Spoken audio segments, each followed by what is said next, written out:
Whoa, hello everybody there. It is Monday, a gorgeous Monday day, and I got some news for you. I took yesterday off and I wanted to come on and show you guys what some of we missed over this weekend. And I want to catch my subscribers up to date what's going on with the Gabby Petito case and Brian Laundrie case. And Brian Laundrie is still missing. And we found out Friday that his sister lied about what was happening and when she last saw Brian. So I want to show you some clips and I want to get into it. And let's do it right this minute. All right, so here we go.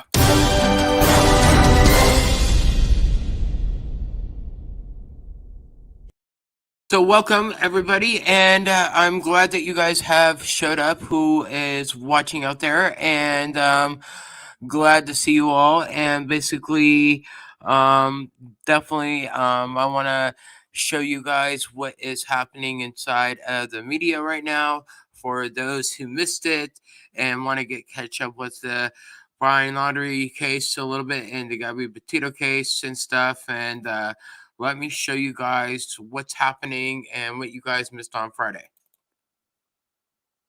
Talk about the significance of Brian Laundrie's sister, Cassie, because on the 17th of September, she gave an interview to ABC and she said those words that she hadn't been able to talk to her brother. Walk me through why this is so interesting now.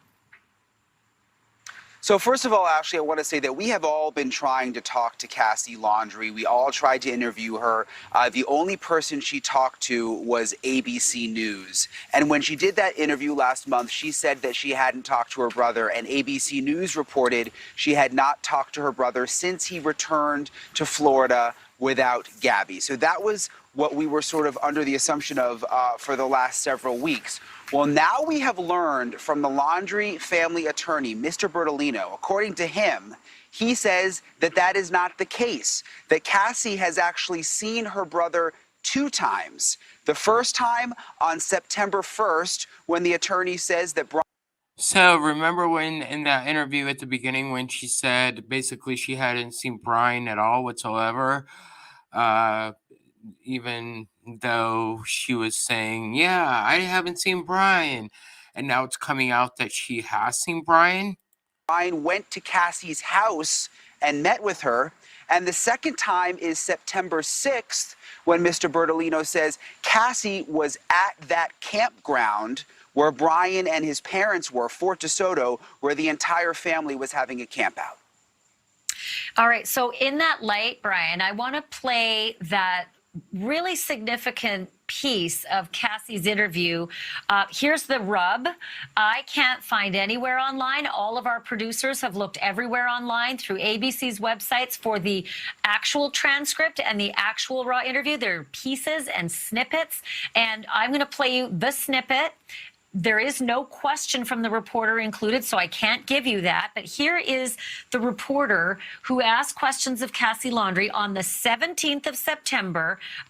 And this was her answer about not having been able to talk to her brother. Take a look. Before I show you guys, basically there are still snippets and you can't get it online and stuff. I mean, I've looked through a lot of sites myself. I looked at YouTube's, other YouTube channels, and can't get anything whatsoever from Brian's sister as of yet. So they haven't released the footage of her talking about Brian and stuff. But the lies, wow. Look. I haven't been able to talk to him. I wish I could talk to him. And I've cooperated every way that I can. I wish I had information where I would give more. This is all I have is I gave to the police. Okay, so Brian, the statement that Steve Bertolino, the family lawyer, gave to you was 2-part. We had just showed that first part that said Cassie saw her brother Brian on September 1st when he stopped by her home, and again on September 6th at Fort DeSoto Park. And then it went on to say this: law enforcement agencies are well aware of these dates. Any prior communication by Cassie that does not reflect these dates is simply a difference of relating an answer to a question misinterpreted by Cassie or poorly posed by the Inquirer. So we're now to take the words of Cassie, which are, I haven't been able to talk to him. I wish I could talk to him, as either a bad question from the reporter or a confused answer from Cassie. Either way, I don't know how much more clear. I haven't been able to talk to him, but she was with him on the 1st and she was with him on the 6th. The 1st and the 6th. And before that, she said that she hadn't seen her brother whatsoever before he left and went missing, right? Missing. Okay. So basically, they're telling lies and stuff, and you can't believe the family. You cannot believe the mom, dad. You cannot believe Christopher, his dad. You can't believe his mom. Well, the mom's not really saying much, but she's, saying, not really saying anything other than giving body language, like taking Monster in her purse and stuff like that. So let's continue on with that and stuff like that. Here you guys go. And what's important to point out, Ashley, is you played that clip from Cassie, but in the ABC Good Morning America piece, again, the only news outlet that actually spoke to Cassie, the reporter before that soundbite said that Cassie had not seen her brother since he had come back from his trip and been back in Florida. So that is what ABC News is reporting. You mentioned it. We've been trying to get the transcript. I mean, we would love to see the raw interview and be able to sort of go through it ourselves. Also, I would have loved to interview Cassie myself. We've tried. Other news outlets have tried. Well, we're basing this on ABC News reporting, and now the lawyer is saying that that is not actually the case. So in all of this scrutiny, Brian, I think we found something else that's a bit troubling. And this is going to take some thinking. So folks at home, put on your timeline hat. That interview was given on September 17th. That is a Thursday. 2 days before that interview, Brian apparently vanished. So Brian has now been gone for 2 days. And it isn't until the next day that the Laundries are going to tell the police this. But let's just think for a moment. Mr. and Mrs. Laundrie have not seen their son for 1 night, and for 2 nights, they never called the sister to say, has he gone to your house? He didn't come home from the swamp.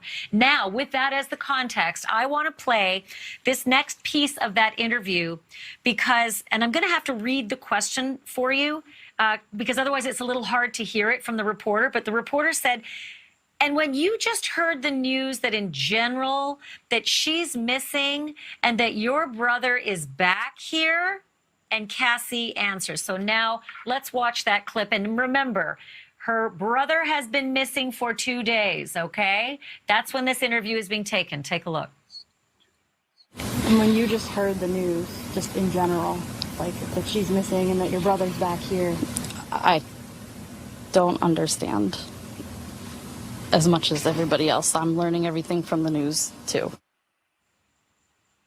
Brian, that is very troubling. Nobody knew at that point that Brian Laundrie had been on the run for 2 days. And I'm to assume that the sister doesn't know either. Mom and dad aren't worried enough about where Brian is spending his nights that they don't call her and say, is he at your house? Are we really to believe that this woman is telling the truth when she says, and let me be clear here, the question was, and when you heard the news that just in general, she's missing and your brother is back here, I don't understand. As much as everybody else I'm learning from the news. This is really disquieting. Well, and let's take a step back even farther here, Ashley, because I was thinking about this for the last couple of hours. The lawyer is now admitting that the sister Cassie had Brian over the house on September 1st and then was at the campground on the camping trip. So weren't they all discussing where is Gabby? I mean, the sister was there with Brian 2 times, according to the attorney. I mean, how did this, were there conversations? Did this come up? Brian, my brother, you have come back and your fiance is not here and you have her van? I don't quite understand that part of it. And I love her, and my children love her. And boy, I hope she comes back. I find it all very. I don't know. I have an expression that I use, and that is I smell a rat. I just do not like any of this. This just reeks of reporter instinct that jumps into overdrive when you hear people speaking like that, knowing of the circumstances now that we didn't know then. Okay, Brian, the other thing I wanted to. Right. I totally agree with her. She smell. I mean, it smells like a rat. It is a rat and stuff like that. So I want to ask the rest of you. Okay, what do you guys think about this? Do you guys think that that Brian told his sister that basically, oh, by the way, I did something to Gabby, or Gabby is, missing or whatever. Do you think, I know he told his parents the truth because obviously he's on the run. So do you think that he told his sister the truth, or do you think he fed her with a lie? Or because, I mean, my first instinct, if my sister was, my brother was coming back from a trip, I would be like, dude, where is your girl? Where is she? You have her van. How come you have her van? Where is she? And plus, I would be like, if I had her number, I would be trying to call her. But you never know. Maybe she threatened to call her. And, Brian was just like, uh-oh, better tell her the truth. So, what's your instinct about that? So over the weekend, I know a lot of protesters were outside of her house, Brian's sister's house, and the Laundrie's house, the Dirty Laundrie's house themselves. Everybody was getting upset and talking, trying to talk to her, where some of the neighbors came, some of the camera guys came up and said, basically, she's gone, the sister's gone, and she's somewhere else. So overall, where do you guys think she went? She's not missing, so I think that she was still there in her house, obviously, over the weekend, and I just think that she was trying to avoid people, no matter what they were saying. I mean, overall, there's been protesters outside of the Laundrie's house, Brian's sister's house, but they seem to be ignoring everybody. They don't seem to be going to look for Brian, because obviously they know Brian's not missing. Brian's on the run. So that's a lot of fact and detail right there. And not only that, we also have another footage that I want to share with you guys. And this is footage right here. We know so far. Many in the public are wondering, why hasn't Brian Laundrie been charged with a more serious charge in the disappearance and death of Gabby at this point? Well, good evening, Marnie. I think that's coming, but there's always a tension in situations like this between police and prosecutors. There's a lot of pressure on police to find Brian Laundrie and to arrest him. But prosecutors have to meet a higher burden. See, for police to arrest, they just need probable cause. That's not that high of a burden. But for prosecutors, we need to prove cases beyond any reasonable doubt. So we're always telling police in situations like this to hold off on making the arrest. That's why you have this lesser count. That's an easy one to prove, and that can keep him in custody after he's found. But remember, prosecutors not only have a higher burden, but we have rules like if we don't file charges within 30 days of the arrest, then the guy goes free without any conditions until his trial. Also, we have speedy trial rules that say that we've got to try the case in 180 days, at least here in Florida, which is why prosecutors aren't rushing to file charges yet. I understand. Exactly. So are you surprised a cause of death hasn't been publicly released yet for Gabby? Well, they may want to keep that a secret until they're able to talk to Brian and family and others who may have information, because it's something that investigators may use, where they know the cause of death and they may try to get a witness or Brian himself to say, no, I didn't strangle her. And then all of a sudden, how'd you know she was strangled? So that may not be information that they want to be let out to the public yet. But at least they have ruled it a homicide. There were 5 options for the medical examiner. It could have been natural causes, accident, suicide, homicide, or undetermined. The fact that they ruled it a homicide is the one choice that's good for prosecutors. David, as you know, the court of public opinion is very different than the court of law. Help us distinguish between the two when it comes to the parents' legal rights at this point, and are they protected under Florida law? Well, Marnie, the parents of Brian Laundrie, they have done everything possible to incriminate themselves in the court of public opinion. But in the court of the law, that is different, because under the law, to be charged as an accessory after the fact, you need to know that Brian committed a crime, and then you have to do something to prevent his punishment or his arrest. So, for example, if they sanitize the van, now that'll get him hooked for a crime. If they hid evidence, if they bought him a plane ticket to get out of town because they knew he was involved in a crime, then you would see prosecutors getting ready to file charges right away. But we don't have that evidence yet. Right now, we know that the parents remained silent, they lawyered up, and that in itself is not a crime. In fact, the Fifth Amendment right against self-incrimination applies to the parents and Brian, and it can't be used against them in a court of law. Even though everybody wants to hear from them, they have that right to remain silent. Brian Laundrie certainly doesn't want to be found at this point. In your experience as a prosecutor, is flight evidence of guilt? It's consciousness of guilt, and you can use that at the trial. So even though Brian Laundrie has the Fifth Amendment right against self-incrimination, at trial, his flight can come back to haunt him because the prosecutors can point to that. In fact, it's even in some jury instructions. It says that if you flee, that is consciousness of guilt, and jurors hate it when defendants flee. But his silence in itself is not going to be used against him unless he tries to explain that, well, Gabby just walked off and someone else killed her, or she committed suicide, or it was an accident. Well, then if he takes a stand and says that, the prosecutors can say, really? Who'd you call afterwards? Did you report her missing? Did you say anything to anyone? And that's where his silence can also hurt him. Really interesting. David Ehrenberg, appreciate your time tonight and your insight. Thank you. Thanks for having me. We now See, I don't agree with him because obviously it shows that Brian is running away, is that he's guilty. He's been guilty since he's, been with Gabby because, honestly, you know what he did and stuff like that. So, definitely, I hate to tell you that, but it's true. Yeah. So obviously, he is guilty of running away, and he is wrong about being silenced, how it can't be used against you. Obviously it can, because you're actually on the run and you're running away because you committed a crime and stuff like that. Now, if Brian were guilty, and not guilty, let me take that back. If Brian were, if this was an accident, what happened to from what happened to Gabby, basically, he wouldn't be running away. He would be coming back and telling the FBI, telling the law, that he would let Doug find him. Basically, here's what's going on. Here's what happened. Here's my side of things.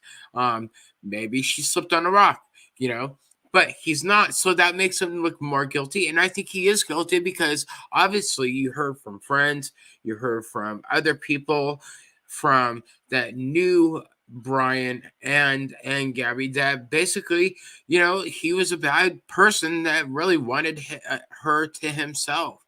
And he, there was a time that he obviously took her ID and kept her going to the karaoke bar and stuff like that with her friend Rose. And so basically I can see where things are happening behind the scenes because he wants to alienate friends and family from her and stuff like that. And I think that honestly that they were going to break up from each other. So since she was going to leave him, and since she was going to leave him, basically he saw that and he was going to be like, since nobody can have her, since I can't have her, nobody can. She's gone. And so, I think that after he did what he committed to do, he went back, he drove back, took him at least 2 or 3 days to get back. I can't remember the exact number. and basically he went to his parents because his parents, the day before he went missing, went inside. AT&T bought him a burner phone. Now, here's one thing that nobody's pointing out is how many burner phones do you think they actually got? Because with supplies power and Brian being on the go, right? Okay, being on the run, how many burner phones do you think he actually has? Because some of those burner phones I did research on, and they only hold power up to maybe 36 hours. So if you're running power for 36 hours, do you have more than just one phone? So in case you can't power up your phone, that you have like 4 or 5 phones and stuff like that. And do you think the family actually has a secret phone that the FBI doesn't know about? Because obviously that their phones are being tapped, the Laundrie's phones, his parents and all. FBI's tapping that, in case Brian calls. So obviously they got to have some sort of secret phone. And so there's footage on Brian's mom and dad leaving the house, and you could tell that there's something underneath his pants. So the day that they went to Orlando, do you guys think that he went to the family went to go take Brian's supplies? Or there's another few times that they left. Do you think they went to go take Brian's supplies then and stuff? Because it all adds up. Nobody's really following him, but Brian's getting all the supplies. Now, another piece of footage that I had to show you guys, one more piece of footage, and that is this. Here we go. This is footage from when they were looking at a campsite. Here's the thing. This route isn't something someone who was staying here for a day would do. No. That route probably took 2 days. Yeah. And what would you get the branches too? With any cutting equipment? Well, probably from all around here. Yeah, it looks like All right, here. Oh, do you got a potty? Hold on, you got potty first?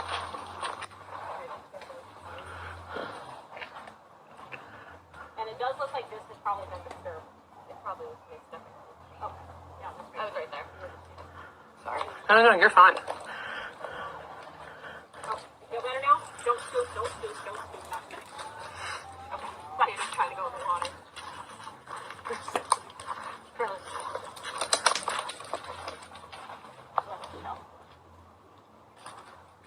Alright, here. Oh, this is like belongings in here. You got more? It's belongings. It's like a knapsack thing. Alright, let her All right, yeah, let her do the same article, and I'll go up and we can look at them. you're done. Yep. She's going ready. Alright, ready, Lucy? Fine. Yep. Okay.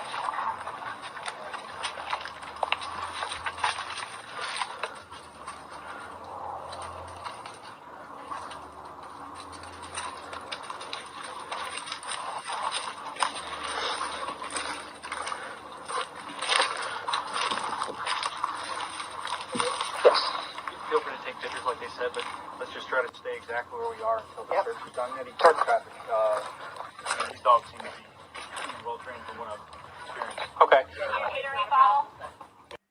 Fancy got pictures. Just hang loose a little bit. Are you hydrated? So yeah, this I got is water one of with the me. campsites that Dog was at and his team, and they were looking up so much stuff. Just hang loose a little bit.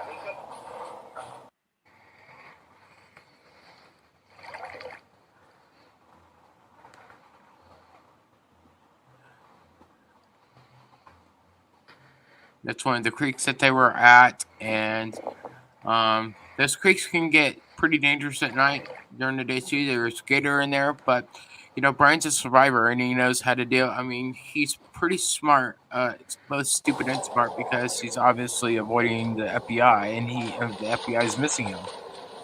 Here are the dogs.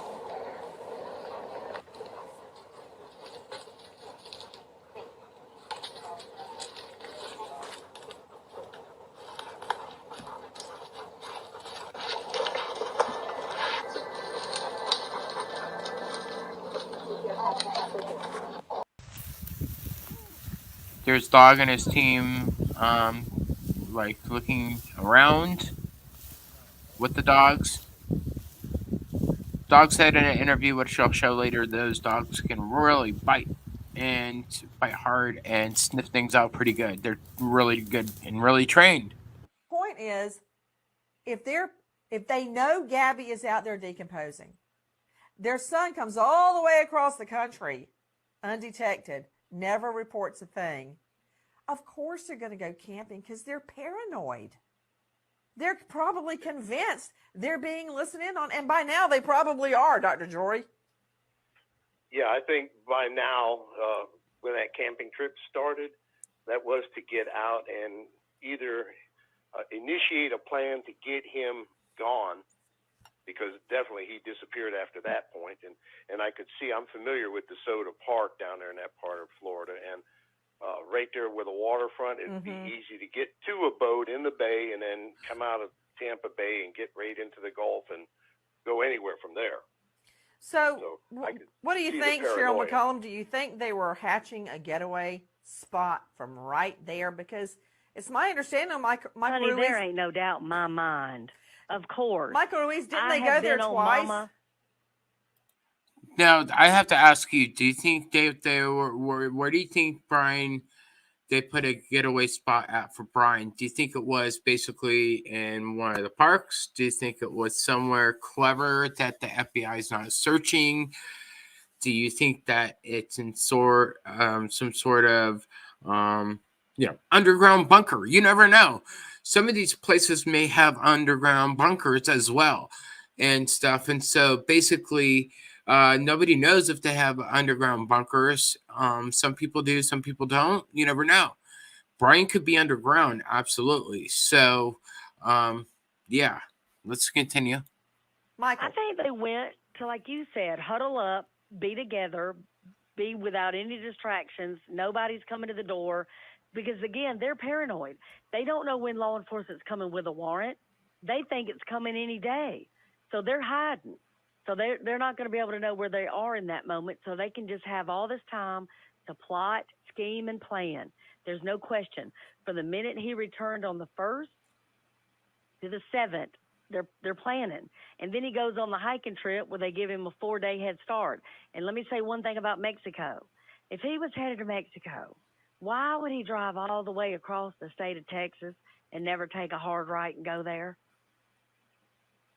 Yeah, good point. Well, I think you wanted to come home and huddle with Mommy and Daddy. Hold on. Michael Ruiz joining us from Fox Digital. Correct. They're on the scene. Michael, did they go camping there twice or once? Twice. That's what we're still trying to figure out. Now, we had intelligence that we got basically handed over to us from Dog the Bounty Hunter that suggested they went twice. The first time would have been on September 1st to the 3rd, right when he got back into town. But the second time we have confirmed is the 6th to the 8th. Now, that first trip, their lawyer says they booked it and then they canceled it, and then they went back the next week. So we're still kind of teasing that out. If they had gone back twice, that raises a lot more questions about what they were doing in that campground. Guys.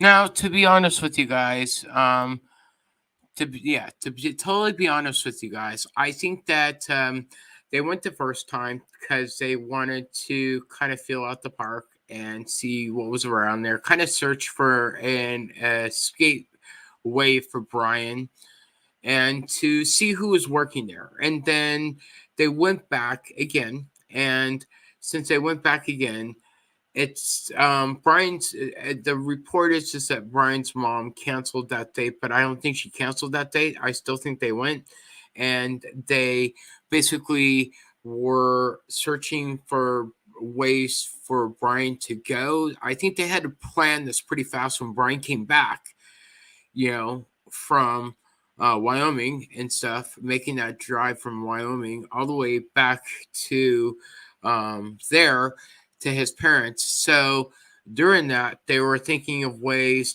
Brian probably contacted them through a burner phone, who knows, or his cell phone. And what do you guys think he did with his cell phone? Because basically that's the biggest question everybody wants to know. What did he do with his original cell phone? basically, I think he burned it. I think he destroyed it because basically Brian had a regular phone, a Droid or an iPhone, and with those you could be tracked is really easy. They could ping the tower, and then after pinging the tower, they can totally get to you. I mean, ping you and ping your location, find out, get a lock, and there you go. They know where you are. That's why he has a burner phone, because it's very, very hard to track a burner phone. Now, it can be done, and it's hard to do though. Very, very hard. Even the FBI released something about that, saying it's. I mean, if they're asking for help to find Brian, obviously it's hard. So there you go. So that's what everybody's asking. What happened to Brian's original phone that he had when he was with Gabby? And like I said, I think he destroyed it. I think he torched it. Because basically it probably had text, it probably had stuff on there that he don't want people to see. And so there you go. And that's why he doesn't have it, is because when you have a burner phone, can't track it. Very hard to track if you can track it at all. Because I did watch a few videos on burner phones, and the guy said, a few guys said that it's really tough to ping and get a location and see where you're at, see what's happening, and trace it. And so basically, there you go. That's why he's using a burner phone. So, but back to his phone originally, well, he did lie about that to the police when on the body cam, which we saw. So basically, he had a phone, so he was manipulating the situation there. So overall, I thank you guys very much for watching this and stuff like that. Now, I will come back and film later, and I'm going to have more stuff as well. So he bought a new phone and put the SIM card from the new phone into the old phone. No. You can't do that, because some burner phones do not have SIM cards. So obviously, burner phones do not need SIM cards in order to run. And plus, they take different sizes and stuff. Like there's like 2 or 3 of models that have SIM cards, but they take different sizes than Androids today, or the iPhones. So basically, he could have. That's a good guess, and stuff like that. Who knows? We shall find out. Who knows? We may never find out. But I hope this week they do find Brian, and I will come back and film more today and stuff. This is not the last you're going to hear about this case, because a lot of people have this case invested. A lot of people are going over piece by piece by piece by piece, from beginning to now to current. So I just wanted to catch everybody up to speed and stuff. There were a lot of people that were upset with Brian's sister that she left the dogs inside when everybody was gone, and then they were taken out yesterday, which was Sunday. So there you go on that news. So I appreciate everybody for watching. I hope you guys subscribe, like this video, and continue to watch me a lot more. I will be back, like I said, and this has been a Top Level Media, and with a lot happening now, more than later. So I will talk to you guys later, and bye for now.